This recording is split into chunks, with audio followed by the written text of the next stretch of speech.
What is up, boys? What's going on, gentlemen? Guys, how we doing? Hanging in there. Looks like Kate's driving Brooks to the orphanage. Drop him off finally. She's driving me out to the pasture. So if I go missing, you know what happened. Well, it was nice knowing you, Brooks. It's been a lot of fun, dude. Taking me back to the farm. We're here to talk about NFL Week 8. We're going to do our little preview show here today, make our picks. I just tallied up last week's picks, and Brian was looking good to start and got real ugly.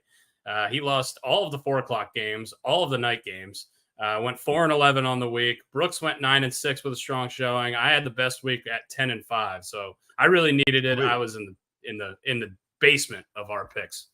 That's a good week for you, Dusty. I before we get started on football, because I know that's going to dominate the show, and understood. Can I just bring up the NBA real fast because it just started? Sure. You have the ability. The NBA has a major problem, and I thought about this today when I was watching DP show, and he was kind of talking about it a little bit. So I'm going to steal a little bit of his thunder of what he said, but. The NBA has I believe, a major problem. They are losing their audience because of this load management trash. It's the beginning of the season, and Joel Embiid didn't play the first game. He's not playing the first 3 games. First 3 games. And he's already come out and said he's not going to play back-to-backs this entire season. If you buy a Christmas present for somebody to go to a basketball game and LeBron doesn't play, or whoever the major star is for the team you're going to see, you should be able to get your money back. You should be able to go to that game and then get credit for a ticket to another game. There needs to be some sort of loyalty program to these fans, because if not, you're going to lose these fans. That is a major issue for the NBA. Yeah, so they last year, or maybe the year before, they made it so you can't make the all-NBA team, or you can't be eligible for MVP or any kind of award if you don't play a minimum 65 out of 82 games. So that's what they're trying to do to alleviate some of this stuff, to make the best players more incentivized to play, because you get higher contracts and more incentives based on those things, those accolades. But the problem is a lot of these top guys, especially i.e. Kawhi Leonard, Joel Embiid, they've already won that stuff. They've already got their money. They don't give a shit. They just want to make sure that they're available in the playoffs.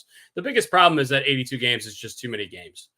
And really, I think for a long time, they've said it should be closer to 70, 72 games, but the owners are just never going to go for it because they're making so much revenue off those extra 10 games. And yeah, they would put a better product and it would probably be better for the NBA long term, but the owners are just never going to go for it. I think this is going to be a problem for a long time. I don't really know what the NBA can do to solve it. Yeah, I mean, I agree. It's a problem, especially for, selling those seats at these games. I do think 82 games is too much. I think 162 games is too much in the MLB, to be honest with you. But yeah, I don't see. I see them trying to. It's good that they're trying to figure it out, but I'm with Dustin here. I don't think this is going to do it. I think they're going to have to make more drastic change before that happens. Yeah, it's going to have to get to a point where you just start suspending people, or you start finding teams. I mean, they're always going to say that they got a sore hamstring or something. They can come up with some kind of, run-of-the-mill fake injury, and then you can't find them. It'd be tough to enforce unless you have like an independent doctor go around to every team and be like, no, your hamstring's actually just fine. And look, and this is the point that Dan Patrick made. He goes, if I wanted to take my family to a game, he goes, I could actually go get an 80-inch flat screen TV for the same price as going to the game. When you take in the ticket price, like $55 for parking, concessions, like why the hell would you even want to go to these things? And so until the owners start seeing lost revenue from people not going to games, they're not, until they get hit in the pocketbook, they're not going to change anything really that drastic. But once that happens, they'll figure something out. Well, there's going to be a whole generation of kids that were like, oh, Kawhi Leonard's my favorite player. My dad got me tickets for this game. It's in a month. And then Kawhi Leonard shows up and he's not playing. He's in street clothes sitting on the bench. Yeah, and there's going to be a whole generation of kids like that, and it sucks. Mm-hmm. But those same kids are not going to have jobs because you can't load management your day-to-day 9 to 5. So they can all have fun in the soup kitchen line. Yeah. Oh man, it's a problem, but yeah, I don't know if us three are going to be able to solve it on this pod, but definitely something that we need to bring to the attention of the average sports viewer, or even whoever's watching this show. Well, yeah, and part of this podcast is to kind of jump around a little bit, not just hit the high notes. We don't need to always talk about LeBron and the Cowboys and the Yankees and the Red Sox. Like we kind of jump around, and sometimes it's good, sometimes it sucks. But I think that's what I really like about this is it's a mixing bowl. Yeah. It's just like what Brooks said last week. When we started this podcast, we just said, hey, look, it's going to be happy hour. We're going to be having a beer, hanging out with our buddies, and bullshit. And this is kind of how we talk. I know Brian likes to take a lot of left turns from the right-hand lane, and, that's what we're going to keep doing. Hopefully Caitlin's not going to be doing any of that today. Yeah, Kate, don't wreck the car and kill any Brooks, please. We want them around. All right. Or if you did, just hit something hard.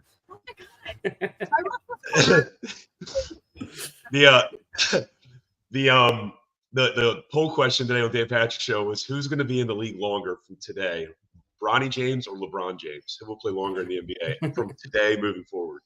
Dude, I think LeBron James is an alien. How is he still in this good a shape after 22 years? This is his 22nd year, and he's still probably in the top 90th percentile in terms of just shape wise. Yeah. And he's been running on hardwood this entire time. And he's that tall, he's that muscular, he carries around a ton of muscle. I just don't understand. He's a freak of nature.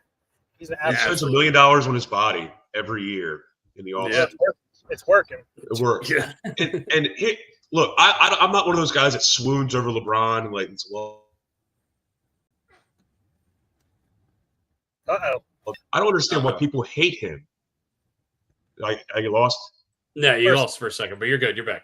All right. I respect greatness. And people, I think this nepotism thing that everyone keeps hitting on with Bronny. Look, nepotism is around you everywhere, people. All right. Gerard Mayo's brother is on the Patriots staff. Bill Belichick's sons kind of skipped the line with the Patriots. They just all happen to work for the Patriots. This happens in business. This happens. Somebody knows somebody who knows somebody who gets you the job, but everyone else is more qualified, but you're not as qualified. But because you know daddy or because you know somebody, you get a job. Yeah. This happens. It's just how the world works. Yeah. Yeah. And on the flip side, though, you got to think Bronny has been around, and whoever else you want to talk about has been around these high-level basketball minds for 22 years or however old he is. He's been around listening to these guys talk, being around LeBron and listening to his dad talk. The guy's basketball IQ has got to be through the roof. And and on the flip side of that, he needs to take the pressure off himself not to be his dad. He's not his dad. We shouldn't put the pressure on him. If he doesn't live up to what LeBron was, which he probably won't, it shouldn't be a failure. He still is going to have hopefully a decent NBA career. We should applaud him for it. So I think he gets a ton of pressure where just unfairly because of who his dad is as well. To give the kid credit, he doesn't really say much. He's just like his dad. Look, for everything LeBron has done, he has stayed out of the tabloids. He's nothing nefarious. You can't say that about Michael Jordan. And I know we always compare Michael Jordan to LeBron.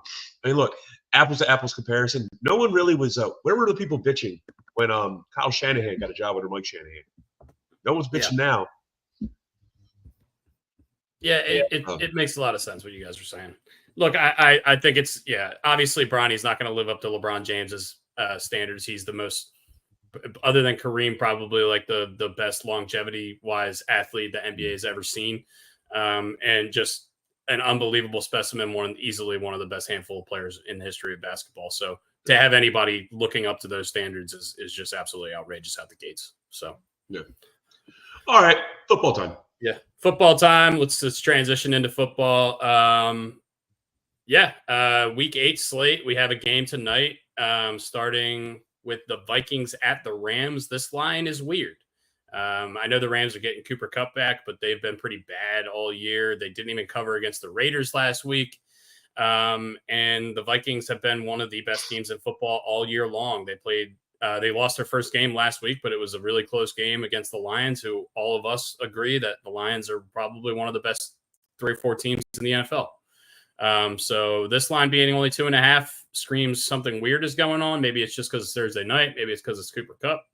I think the Vikings are clearly the better team here. I think that the public is going to be all over the Vikings, but I'm going to take them anyway because I'm sick of betting on bad teams for stupid reasons. I'm sorry. I'm going to pick my guys first. I'm just going to take the Vikings +2 or -2.5. Okay, Brooksy. Yep, I agree. I got to go Vikings -2.5 here as well. It's got to be Cooper Kupp, right? And I think there was an outside chance Puka Nacua could play this week. He's on his 21 days to return. I think they said it's an outside chance. It makes more sense for him to come back after the bye week. But still, it's got to be Cooper Kupp. But yeah, regardless, Minnesota's, I just think, too good all the way around. I hate to do it. I'm riding the tide with you guys. Give me the Vikings. Yeah, I think it makes too much sense. And this is a huge public pick, and I know that there's a chance that we're going to look like morons because of it. But, I mean, the public picks have been kind of killing it this year. Vegas has been taking a bath most of the year, so especially on these Thursday night games. I had a note here from, I think, last show. I meant to bring it up. It was, where is it? So whenever the public money is 60% plus on a team, last week the public was 7-2. The week before they were undefeated, and the week before that they were 7-2, which is nuts. Oh. I think that's the education of people because now there's more bettors. I don't know. I mean, 60%. It's regardless. That never happens. I don't know. Via Tom Pelissero, the Rams are optimistic Puka Nacua could make his return tonight versus the Vikings, barring pregame warm-up injury. Give me the Vikings. Could be Kupp and Puka. Yeah, coming back. I'd be surprised. They're still.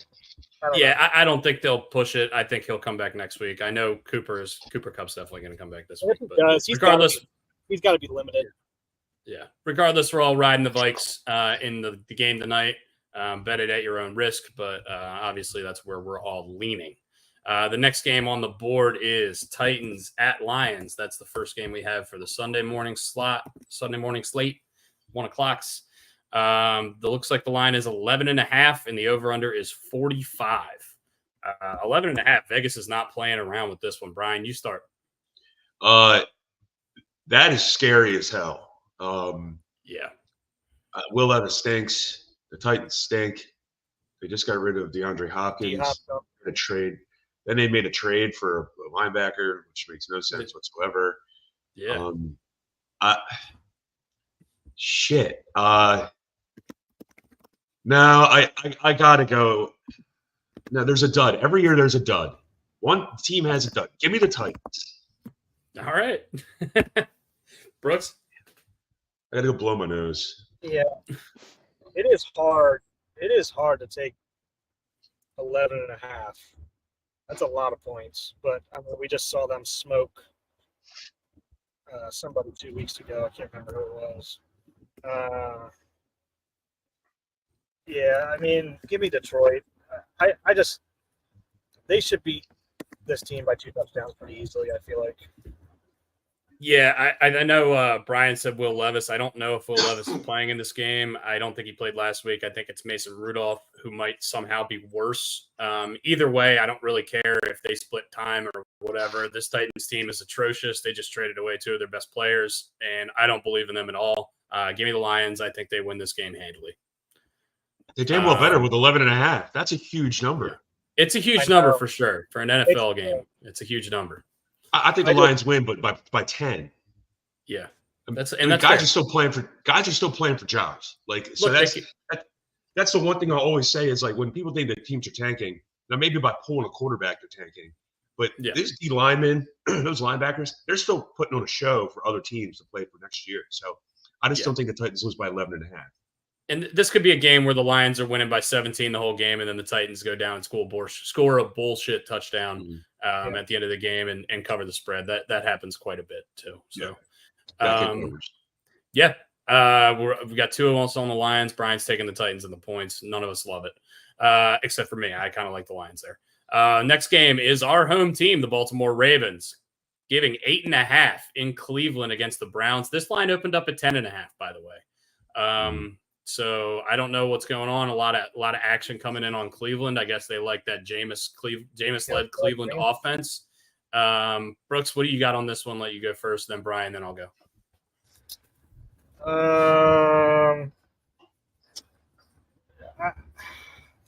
I think I'm taking the Ravens to win, but I'm going to take the Browns to cover. I think division games are always a lot closer than what we think they should be. I think Jameis is going to sling it against our secondary, even though we do have our one corner coming back. Chubb is back as well, so he should probably be getting the ball a little bit more. And we are definitely known for giving up some points in the fourth quarter. So I think it could be a backdoor cover here. So give me the Browns. Ravens win, but give me the Browns to cover. Interdivision away game. Browns usually play us pretty well. I'll take the Browns I'm taking the Browns, but the Ravens win by like 3. And the Chubb factor coming back is the biggest one because they're going to pound the rock. They should at least. Yeah, they should. But look, we're one of the best teams in the league at stopping the run. They don't have very many weapons on offense, if any. I think Jerry Jeudy's their best receiver. He's not very good at football. I don't think he's very good at football. And David Njoku is probably one of their better players. I don't know what the hell happened to Jerry Jeudy. I think he just played with shitty quarterbacks for 4 years in Denver, and then it just kind of never developed. I think he just never really got a chance to develop in a good offense. Go ahead and finish your pick, because I'm sorry for cutting you off there, Dusty. No, you're good. Yeah. I'm going to take the Ravens. I think we're clearly the better team here. I wouldn't be surprised if you guys are right and we win and they cover if that kind of thing happens. But you guys both took the Browns. I'm definitely going to take the Ravens. Okay. And this with Jerry Jeudy, he looks so good. He was the hot commodity coming out of Alabama. Now, look, he's running wide open against probably, inferior competition other than like 3 or 4 teams in the SEC in those couple years where he was real hot. Yeah, I think this might just be like a confidence. His confidence got killed. Sean Payton blatantly didn't like him. So I don't know. I thought he was going to be a stud, but hey, at least he's not Henry Ruggs. Henry Ruggs is in jail, so he's at least yeah. At least he's not Henry Ruggs. That's I think a so lot we of people have two people practicing this week. Keaton Mitchell is back practicing this week, and what's his name? Armour, the other corner that we have. Jalen Armour-Davis or Arthur Mollett? Jalen Armour-Davis. No, Armour-Davis. Arthur Mollett. Yeah. Arthur Mollett, I believe, is coming back.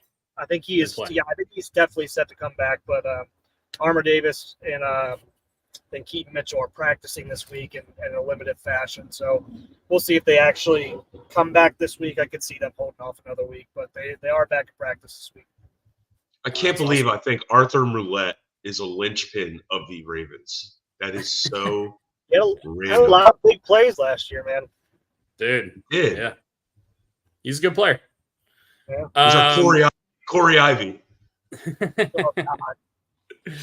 Oh, who was the guy we called the dirty Terp, the guy who returned the overtime interception against the Texans like 10 years ago? Will Hill? No. It was like Corey Graham or something like that. I can't Corey remember. Graham. Yeah. Anyway, I'm on the Ravens. Brooks and Brian are both on the Browns, although they think the Ravens are going to win. Next game is Colts at Texans. Let's go first. Yeah, man. I think I'll go first here. I'm not going to overthink this. I think if Anthony Richardson is the starting quarterback, I'm going to take the Texans here. They didn't look very good last week against Green Bay, but I think this Colts defense is not very good either. And I think Joe Flacco straight up should just be starting for the Colts. I think he's a better quarterback than Anthony Richardson at this point in their careers. So give me the Texans. I'm not overthinking it. Brooks, go ahead, man. Are we sure that Richardson's still starting this week? No indication. There's no indication. There's no injury tag. So I would imagine that he's playing. Yeah. All right. Well, yeah. If Flacco's not starting, give me the Texans. Yep. Same thing. I mean, there's no reason to even beat this horse, beat this drum. It's the quarterback situation. That's it. Texans. And also the Texans didn't look great last week. It's a bounce back game. And they're home. Let's just start. They're home. They're home team. So give me the Texans. Yeah. I could see Flacco getting in this game halfway through. Yeah, if this gets ugly in the first half, I could definitely see Flacco going in there and slinging it around in the second half. Yeah.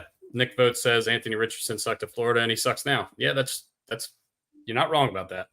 Nick, but he can do standing backflips, and that makes a difference in the NFL. Yeah, remember when Kyle Bowler could kneel down on the 50 and throw it to the goalpost? Good for him. How did he do? That was really cool, right? That worked out for us. That really helped him throw the ball, spread it around to Mark Clayton and Travis Taylor. Packers at Jaguars. Packers at Jaguars. This line was 4. Now it's 3.5. I don't know why. I guess there's some Jaguars love coming in. I can't imagine there's any Jaguars love going in. I'm going to pick right off the bat again. Give me the Packers. They're way better. I think the Jags are terrible. This line's so stupid. I'm going to go off the radar here, and I'm going to go with the Jags. I got a 4-pick game coming for Jordan Love here. Oh yeah? Yeah. I think with Jordan Love's performance last week, which was okay. I think he had 2 picks last week, but he ended up having 4 touchdowns or something like that. Yeah, he's thrown 4 touchdowns a couple weeks in a row now, I think. He's a new version of Jameis Winston. He keeps both teams in the game at all times. Jags looked. I think that combined with the Jags looking good against the Patriots, who we all know aren't that great. That's why this line the way it is. But yeah, I can't see the Packers not beating them by a touchdown at least. Yeah. Yeah, I mean, the Jags look like they had some juice last week, but we talked about it on the pod. I don't think the Patriots are very good at football. So that's big. Give me the Jags. The fighting Doug Petersons. Next coming. What is going on with ETN? Like, I don't understand where his fall from grace this year. He was playing injured for the first few weeks. He looked all right, but he has fumbling problems. He lost them that Dolphins game with the fumble in week 1. And then he's been playing hurt the last couple of weeks. And then last week I guess they made him inactive, said he was week to week, and Tank Bigsby just took the ball and started rolling with it. He went crazy in that game against the Patriots. So you got to. And I mean, look, my methodology always works. Any coach that wears a visor should start winning football games at some point in the middle of the season. And Doug Peterson is a visor wearer. Yeah, I don't know how much that has to play into the. I also. If they win, I'm gonna wear a visor next week on the podcast. Brian, I'll find one. Brian, we haven't brought this up yet, but all your Aaron Boone slander is not working out right now. No, it's not, dude. No. Let's just stop right there. I want to go reverse psychology. Aaron Boone, you are fucking amazing. You know exactly what to do with the bullpen. Just do it, dude. You're not going to blow it. You're not going to blow it. You're great. You got to have that fan who got you ejected from the game in every single game for the World Series. I love you. I'm sure you have great sliding shorts, pristine shoes, know what you're doing, eat the appropriate breakfast to make sure your team wins and kicks ass. God, I hope you guys fucking lose. Nick Vogt also comments, ETN sucked at Clemson and he sucks now. I don't believe that, but that's got to be a comment. Yeah. He's a South Carolina Gamecock, so he hates Clemson and everything. He's not a Jaguar guy. He doesn't like Trevor Lawrence. He doesn't like ETN. Anyway, we'll keep. He's a big Spencer Rattler guy, and yeah. He's a big Alshon Jeffrey guy. Nice call. Jets at Patriots is the next game. The Jets are giving 7 points to the Patriots in Foxborough. If you told me this was the line of any Patriots Jets game in Foxborough 5 years ago, I would have told you were an insane person. I don't know why the Jets are favored by 7 over anybody, but I guess if they're going to be favored by 7 over anybody, it's going to be this team. I think the Patriots have no juice. I think I've picked the Jets 3 weeks in a row, and they've lost all 3 of them. So I don't really even know who to pick here. Let's go to Brian first. Somebody try to sway me some way. All right, I'm going to go reverse psychology again. Aaron Rodgers, you're phenomenal. You're a great person. You pay your taxes. You stay in the light all the time. I'm going to take the Jets with the hope that I am completely wrong and the Patriots beat the Jets. I'm taking the Jets as well. I'm taking the Jets until the Patriots prove me otherwise, that they can stay in a game at this point.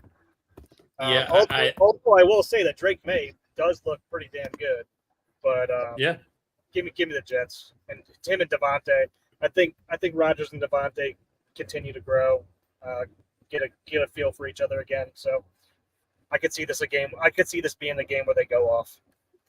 Yeah, look, I don't know if there's any word if Hassan Reddick is playing in this game. I would imagine the answer to that is probably no. Is he? No, he is. No. It's said anyway. If he does, it'll probably be in a limited capacity. This Patriots offense is completely terrible. I do like what you said, Brooks. I think Drake May is a good player, but I think the strength of this Jets team is that their secondary can play single coverage if they need to. I think Sauce is going to be able to take out. Yeah, I don't know, Hunter Henry. I don't know who the number 1 weapon on this Patriots team is, but I think they're going to be able to play single coverage most of the way down the field, which means they're going to force the Patriots to try to run the ball against a stout front with no offensive line. I don't see how the Patriots move the ball in this game. I can't see them getting to 15 points. So give me the Jets.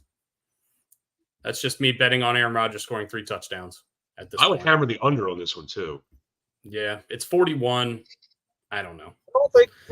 I don't think Reddick's going to be why would he be in a limited fashion? I mean, he hasn't played football all year. So what?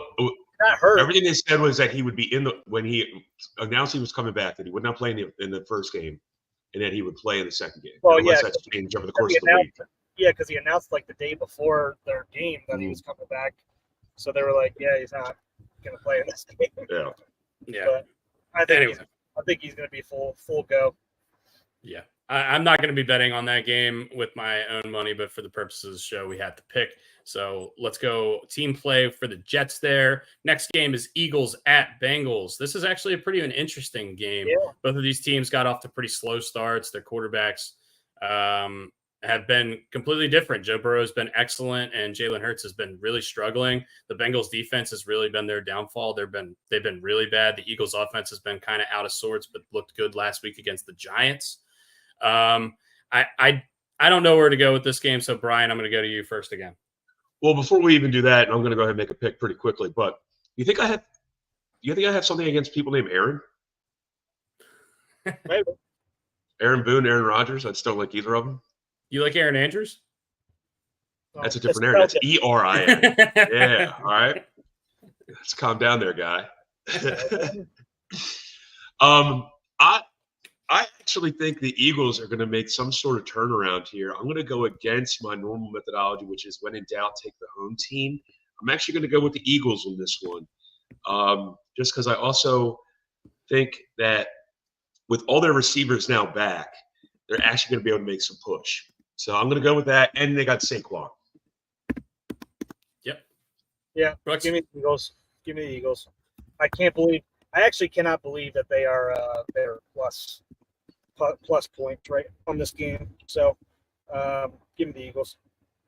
I'm just going to be different and say Cincy. I think this is a coin toss, 50-50. I can see either of these teams getting blown out. I don't think the Eagles have looked all that great this year. I think they beat up on a terrible Giants team last week. And I don't believe in the Bengals defense, like I just said, really at all, but their offense has been humming. Let's just call this a shootout and the Bengals get the ball last and win by a field goal. Hopefully I'll win that way. That's my hope. Obviously, if the Bengals lose this, it's over. It's over. The season's done. I mean, this is kind of like a loser leaves town match in a little bit of a way. Like these both of these teams could get real ugly real quick if they lose this game. Oh, there's going to be some head calling Yeah. No, in Bengals the losing they're city. done. Yeah. Yeah. Bengals lose this Actually, game. They're going to be. They basically got to go undefeated the rest of the way, and that's just Yeah. a ridiculously tall task, not in the especially with a AFC bad North. defense. No. Yeah, not in the AFC North. They're not going undefeated. The Ravens aren't going undefeated in the AFC North. So yeah, it's just there's not no going to chance. happen. Yeah. All right, next game, Falcons at Bucks. This game happened maybe 2 or 3 weeks ago. Maybe it was like a Thursday night game or something like that. I think it was an overtime game, really high scoring affair. Bucks lose Mike Evans and Chris Godwin. Chris Godwin for the year, Mike Evans for 3 or 4 weeks, it looks like. So they're going to be without their best 2 weapons on offense. But they are home this time against the Falcons, who are kind of been up and down. This game is weird. I can see this game going either way. This is a game I would not bet on if I didn't need to. But for the sake of the show, I'm going to take the Falcons in this game. I like the Bucks as a team a little bit more, but without Godwin and Evans, I think their offense is going to be a little bit more stagnant than it has been. But we'll see. Maybe Baker can overcome that. Brooks, we'll go to you and then Bry. Yep, I got nothing else to add. You said everything I would say. I'm taking the Falcons as well. Without the 2 receivers in there, I think it's going to make a huge difference for their offense. There's nothing else to say, Dusty. You hit the nail on the head, man. Good job. I'm taking the Falcons. All right, Falcons plus 2.5, or sorry, minus 2.5 in Tampa. We are all on that one. We've got a lot of team rides this week. It's good stuff. The last 1 o'clock, Cardinals at Dolphins. Yuck! What a terrible game of football this is going to be. Although we do have Tua Tagovailoa coming back to play quarterback for the Dolphins here. Do I think that's going to make a huge difference? Yeah, probably will. Do I think the Cardinals are still going to be in the red zone like half the game? Yeah, probably. I think this is going to be a super weird game. Tua is probably going to be out of sync. He hasn't played football in 4 weeks, and his head is scrambled eggs. So give me the Cardinals. I don't know. That's my wife cackling over there. I can hear her cackling. Over there. Yeah. I'm on the Dolphin. Give me the Dolphin. I think Tua coming back makes a huge difference. And, I mean, that just gets Tyreek back into the game like 5-fold. So, yeah. Dusty, I was going to take the Cardinals, but given that I'm a huge scrambled egg enthusiast, give me the fucking Dolphins. Brooks and Brian say fins up. I say go Cardinals. That's what we got to say about that game. I need my cheesy scrambled eggs. Come on, to a cheesy scrambled egg, boy. Let's go. All right. The first 4 o'clock game we'll talk about here is Bills at Seahawks. I actually would have really, really, really loved to take the Seahawks in this game, but DK Metcalf not playing, it looks like. That makes a huge difference. I think he would have been able to really expose the Bills secondary that hasn't been very good this year, that they haven't really been tested too much this year other than by the Ravens. I really want to take the Seahawks, but without DK, I just don't see how they win this game. Give me Buffalo. Brooks, you go ahead, bud.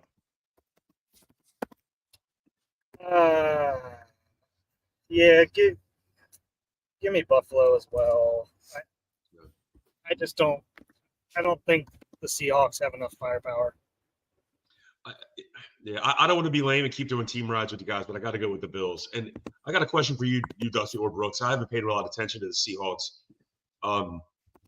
Jackson Smith and Jigba, I think I say his name right. Is he showing up for them? Their first round pick from last year. Is he doing all right? He has kind of assumed the Tyler Lockett role of the last few years. Tyler Lockett has kind of taken more of a back seat, and he's kind of been like the number 3 this year. But obviously, he's still a veteran, so he still gets looked at in those like weird 3rd and 5s kind of situations. But I would say he's definitely taking a bigger step, He's playing more, and he's getting more targets this year than he did last year. But I still wouldn't say he's been lighting the world on fire. They're trying to get the ball in his hands a lot more just because they know he's a playmaker, kind of like what we do with Zay and what they do with Tyreek down in Miami. It's kind of what they're trying to do just because he's so elusive, but he hasn't set the world on fire yet. But he's getting a lot of opportunity. And with the loss of Metcalf in this game, I mean, really the Seahawks are going to be looking probably at Kenneth Walker and Zach Charbonnet to really pound. Yeah. Yeah. Try to keep the Bills off the field, keep Josh Allen off the field. Yeah. Interested to see if Byron Murphy and the Seahawks front is able to get to Josh Allen, and we'll see. I think that they're going to help limit James Cook, and that may mean more Amari Cooper, more Khalil Shakir, more Dalton Kincaid in this game. But we'll see. I mean, I don't know. Bills going across the country, that's a tough ask. So if they lose this game or if they look bad, that could be a factor as well. Saints at Chargers is our next game. This line was 7.5. Now it's 7, it looks like. 40.5 is the total. The Chargers are favored by 7 over a team. That's crazy because they just lost to the Cardinals 2 nights ago. Yeah. I don't know. I don't love this, but I'm not betting on Spencer Rattler ever. Give me the Chargers. No. Nick Vote's going to take Spencer Rattler all day. I know Nick's he's just jumping all over this. But give me the Chargers too. Carr is never getting that job back.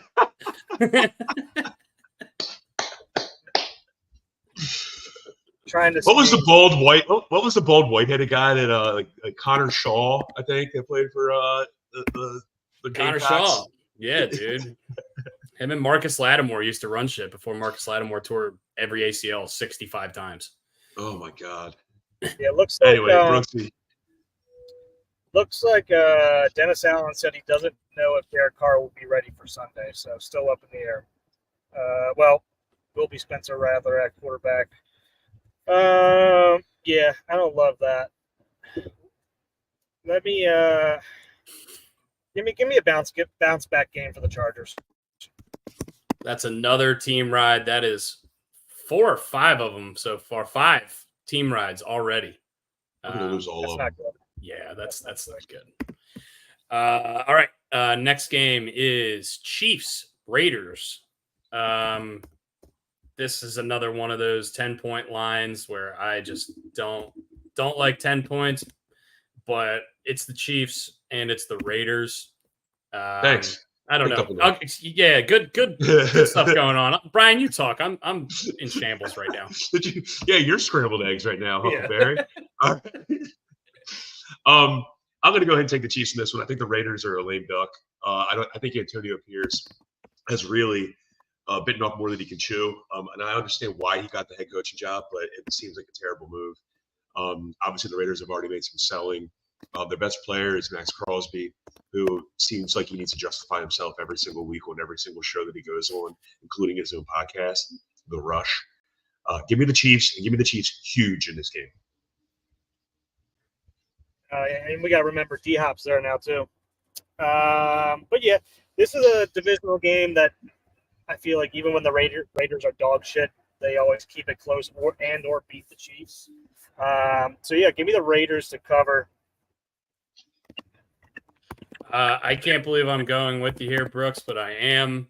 Give me the Raiders at home getting 10. I think the same thing you do. For whatever reason, the Raiders, no matter if they're good or bad, always play at least one close game against the Chiefs. And the Chiefs offense really just has looked terrible this year.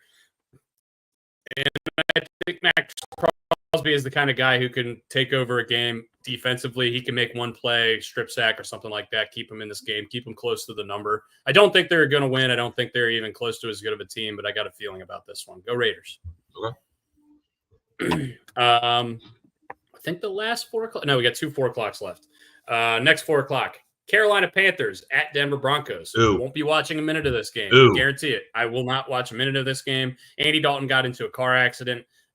He sprained his thumb in that car accident, which, watch out for your thumbs if you get into a car accident. But apparently Bryce Young is going to be playing as a result. I have no faith in either of these teams, really. I think the Broncos defense is the best unit for sure. Give me the Broncos minus 9.5. I don't know. Yeah, give me. Who has 2 thumbs and is taking the Broncos? Nope. Damn it, Brooks! You took my line, man. This is why we're friends. You took my damn line. I actually think, but this is gonna be a Bo Nix coming out party, just because he's been playing better and better each week. It seems like all the rookie quarterbacks from this last class, from the same class, have just been good and progressing each week. So, which is pretty awesome. So yeah, give me the fighting Carolina sprained thumbs. Dusty, who'd you take? I took Denver. I don't love it. I don't like it. I don't love it. I don't want some more of it. Okay. Well, you can sit on your thumb and rotate. I'm taking the Panthers all day, baby. Oh, God. Ryan's taking Carolina. We got 2 for Carolina. I'm on Denver. This game sucks. Do not put your hard-earned money on that football game, please. Chicago Bears at Washington Commodores. I don't think that Commodores. I do. The Commodores. Yeah, the Commodores. Yeah, it's Lionel Richie playing quarterback for the Commanders this Sunday, and I don't think it's going to be easy like Sunday morning. I think it's going to be pretty bad without Jaden Daniels. No Marcus Mariota love from me here. Give me Caleb Williams and the Bears to take care of the Commanders and their terrible secondary without Jaden Daniels. Hey, Mariota looked pretty good last week. Good for him. He sucks. I mean, he still doesn't. Good for him. He sucks. God, Dusty, just coming in with negativity today. Normally, this is my cup of tea, man. I like the culture in Washington right now.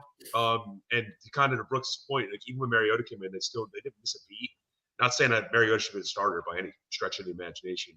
I like the culture of Washington more than I like of the Bears. So I will go ahead, and they're the home team. I'll take the Commanders. Yeah, give me the Commies. I'm gonna keep taking the Commies until they prove me wrong. I mean, they just look dominant. So something to look out for in that game. Jalen Johnson, cornerback for the Bears, who just got extended last offseason, has been excellent this year. I think he's allowed more than 10 receiving yards to the main receiver that he's been covering only twice this whole year. So he's going to be matched up against Scary Terry, and without Jaden Daniels, I don't love that offense. So that's why I'm taking the Bears specifically because of that matchup. And just Jaden Daniels has been one of the most important players to their team in the league this year, I would say. And credit to him because he did it the right way. He wanted a new contract last year, and they didn't make it happen. And he said, for lack of a better term, he said, "Screw you. I'm going to play this out, and then you're going to pay me." And they paid him. What's that mean, to play us out? Play out. Yeah, play it exactly. Well, in load management. So he definitely did it the right way, and he got compensated for it. And then he's still showing out and balling out even after getting paid. Sunday Night Football is a battle of a couple of really awesome historic franchises, but 2 teams that are not really playing that great of football right now. Cowboys at Niners. The Niners are favored by 4 at home against the Cowboys. The over-under is 46.5. Brian, let's go to you first, and then Brooks, and then I'll go. The Cowboys are a dumpster fire. All the stuff that's now coming out about these like in-house cowboy tours where the players are saying they feel like they're actually at a zoo, where like they'll be in the weight room and people are like knocking them. Yeah, but now they're like coming out and bitching about it. This stuff shouldn't be coming out in the middle of a season. Why didn't we hear about it back then? Seems like there's team dissension. I'll take the Niners, and they're the home team, and they got more talent. Yeah, I don't like that. That means you don't have a good locker room if shit like that's coming out. I know the Niners have injury issues. Luke's done for the year, which sucks. Heard an update on Debo if he's going to play this week. I know he had there's a shot. A couple of pneumonia. They said there's a shot he plays, but it's not 100%. Okay. So yeah, let's give me the Niners. All right, Brooks is taking the Niners. Brian's taking the Niners. I'm going to take the Cowboys here. Everyone on the Niners is hurt. Everyone that's worth a damn except for Brock Purdy. George Kittle has got a sprained foot. He might not play. Debo has got pneumonia. He might not play. Ayuk's out for the year. Their best receiver at this point would be either Ricky Pearsall or Jawan Jennings. Jawan Jennings has a hip. Ricky Pearsall got shot less than 2 months ago. I don't really know what's going on. The 49ers have every single role player, every major factor on their offense is hurt other than Purdy, like I said. So give me the Cowboys. I don't love it, but I mean, I'm just doing it, be different, and fading the Niners a little bit here. Last game of the week, Monday Night Football. 2 powerhouse offenses here, Giants and Steelers. Steelers are -6. The over-under in this game is 36. That is very low for an NFL football game. 20-17 hits the over. Yeah, I'll go first here. Give me the Steelers. I think the Giants are terrible, especially without Andrew Thomas, one of the better left tackles in the league. Out with the Liz Frank, I think TJ Watt's going to absolutely eat Daniel Jones alive in this game. And I don't think it matters who plays the quarterback for the Steelers, as long as they don't turn the ball over 2 or 3 times. This game is going to Steelers for sure. Who's Frank? Steelers all day. Steelers. They're gonna throw the ball to Freiermuth over and over and over and over again. Liz is Frank. Yeah, Finkel and Einhorn. Finkel is Einhorn. Yeah, give me the Steelers. I mean, honestly, I thought Russell did a pretty damn good job last week, especially obviously not throughout the first half, but the second half he looked like he got comfortable. And I think just with him having the threat to be able to air out the ball a little bit is going to help their run game. So, yeah, give me the Steelers. Also, what's going to help out the run game is that Jaylen Warren is back, and he is probably going to be sharing the load with Najee Harris. I know Brooks doesn't like to hear that as a Najee Harris fantasy owner, but Jaylen Warren is a stud. He's a really good number 2 and a different look than Najee Harris for the defenses. I just don't love the Giants at all, and I think the Steelers defense is going to overwhelm them. I think this would be a good. This would be a good place to be in the pot. Yeah, go ahead, bro. Sorry, TJ Watt's going to be in the pocket more than Daniel Jones. Yeah, I'm sorry, he is. He's that good, and then you already have the injuries to the Giants, and the Giants just stink as a franchise right now. So. Yeah, I think I forgot what I was going to say there, but yeah, give me TJ Watt versus anybody right now. He's killing everyone. Yeah. Do we have a game 1 starter for the World Series yet for the Dodgers? Does anybody know? Yes, Jack Flaherty. Jack Flaherty, former Oriole great, Jumping Jack Flash, is going to get the start. Chet Steadman.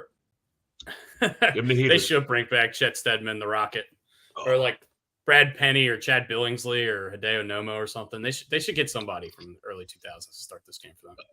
Story time with Brian Rogers right here. When I was a high school math teacher, and yes, believe it or not, I was a high school math teacher. You used to have to give like hall passes to kids to go to the bathroom, like these little green passes, and I used to let the kids write their own names on it.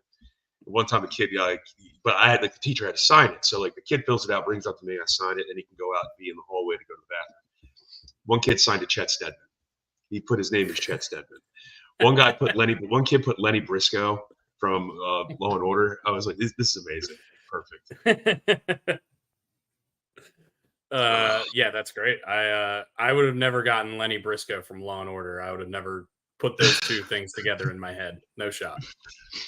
Jerry Orbach. Now, I have a question about the Ravens. Is there any update on Humphrey? Is he going to play? Is he going to be limited? What do we know about that? I haven't paid attention. I think he did a little bit this week. I'm getting you the latest on Marlon Humphrey right now. Are we worried about any other injuries?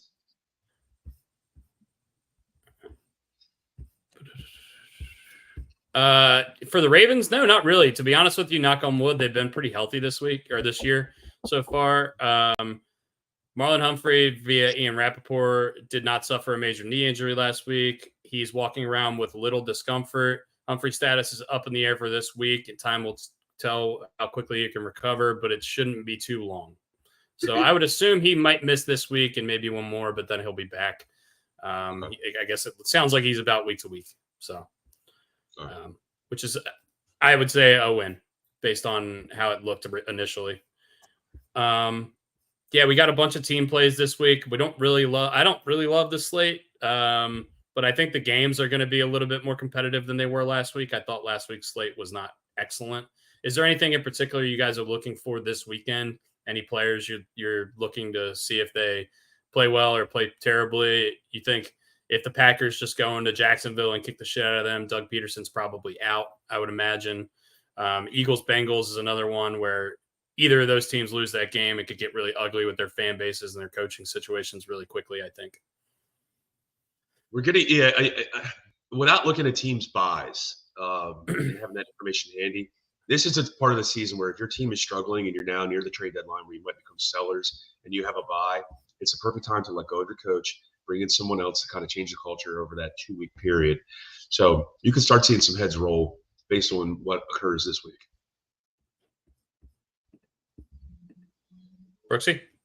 Brooksy's frozen, I think. Yeah, Brooksy's gone.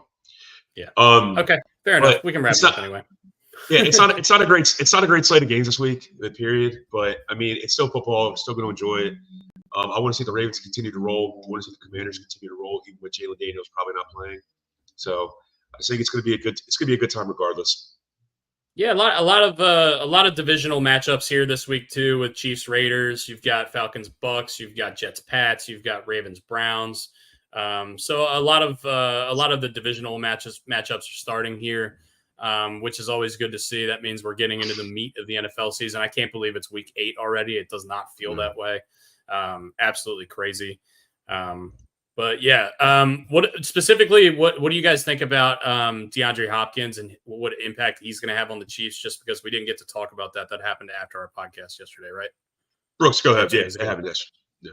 Yeah, I mean, I think it takes care of a ton of stuff that they have issues with right now, to be honest with you, and especially with Rashee Rice going, he's down, and Juju's down. What's that? Juju, Hollywood, they're both down. Yeah, so I mean, I think it was a matter of time before they picked up somebody. So I mean, it's got to make a huge difference for them. Even just taking double coverage off somebody, So I don't think there's no major. I don't think there's a major impact this week. No, it's too soon, but maybe next or the week after that. But he's definitely going to be. I mean, look, if Juju Smith-Schuster can come back and make an impact, D-Hop can do it. So yeah, if any coach can draw plays for misfit toys, as we like to say, with people like Juju, it's going to be Andy Reid. And I don't think everybody seems to think D-Hop is washed. I don't think he's washed. I just don't think he's been in a great situation the last couple of years. So I think there should be. He had a man with 2 pythons on his arms, or for arms, throwing him the football. The guy, the quarterback in Tennessee sucked. Yeah. His best attribute was the veins in his biceps. I'm going the other way here. I don't think this makes too big of an impact. A little bit of an impact on their offense, maybe. I think their offense is still going to be a little bit in disarray. They need more weapons. I do think DeAndre Hopkins, I wouldn't say he's washed, but definitely not the player that he used to be. He's not going to be able to make a huge impact on this offense. I think they're still going to struggle with the lack of weapons there. I think that this will help them a little bit, but not a lot. So a little bit pushing back against that a little bit. I just don't think at this point in his career. I think if you go out and get a guy like Amari Cooper, who's a little bit younger, a little bit fresher, that would make more of an impact and more of a possession receiver, which I think this offense needs, because Travis Kelce really hasn't been there as a possession receiver this year, and that's really, they've leaned on him. It's been the other tight end. It's been the other tight end. Yeah. Who's the other tight end? Like number 84. Noah Gray. Noah Gray is his name, yeah. But yeah, I mean, they're obviously still going to win games, and they're going to find a way to win games, but I don't think it's going to be because of this necessarily. So that's my personal thoughts on it. But yeah, anyway, week 8 picks are in now.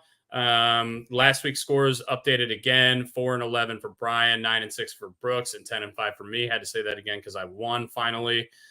We will get the graphic updating the season-long standings out on Twitter, Instagram, wherever you consume Gary Williams Stole My Lawn Furniture stuff. Like, comment, subscribe. We're going to be going live from the Chesapeake Wine Company. Brooks, can you talk about that next week or 2 weeks from now? 2 weeks from now. Yeah, 2 weeks. Yeah, I'll let Brian talk about it since he's the one who set that up. Yeah, sure. So, a young lady named Kim Bosley bought Chesapeake Wine Company from 2 lovely young women. It's in the Canton Can Company. When we come in town for Sean Foy's wedding, we're all going to sit down. It's kind of like a very lounge-based, very comfortable setting for you to enjoy some cocktails, buy some merchandise, and they even have food there. We're going to do it live from there. Kim does a great job. Or it started doing a great job. She just opened up 2 weeks ago or maybe 3 weeks ago. So definitely, if you're in the Baltimore area, please support Chesapeake Wine Company. We'll be live from there. We're going to have people. You walk in, you just want to say something, go for it, rock and roll. And we're going to have Kim on, talk a little bit of business with her, how she's excited. She used to work for the Ravens for the cheer squad. So she's got a little bit of sports knowledge, but just kind of like on the different aspect of like, the actual, X's and O's. So, but great person, great establishment. And then we're going to go there and absolutely ruin it. So looking forward to it. Yeah, that's going to be Friday, November 8th, by the way. Friday, November 8th that morning. We'll send out the time. I'm not 100% sure. Yep, go ahead, Dustin. I was going to say the same thing. We'll send. We're not 100% sure exactly what the time is. It's probably going to be sometime in the early afternoon because we have the wedding that night. So we'll get the time out to you. Yeah, we'll get the time out to you via Instagram, Twitter, wherever. But if you guys are in Canton and you want to come say hi, chill with us, whatever, support the business, come on in. So we'll be there. Cool. All right, boys. Hey, nothing else I got to add. Yeah, Caitlin and Brosi say travels to Lexington. Enjoy your horse race stuff this weekend. It's gonna be fun. Yeah. I'm gonna be wearing my Keeneland pullover tonight for the welcome party for Paul and Ailish's wedding. Me and Mitch are driving up to Whitehall, Maryland, for this wedding. It's gonna be awesome. We're playing golf in Stewartstown, Pennsylvania tomorrow morning. Where are you playing? No idea. Pleasant something. Don't know. It was $50. Sounds all righty. All right. It's going to be pleasant. Anyway, you guys have a great day. Have a great weekend at the horse races. Brian, have a great weekend at work. And we'll see you on this podcast next week. See you guys. Take care. Love y'all. See you, boys. Love you.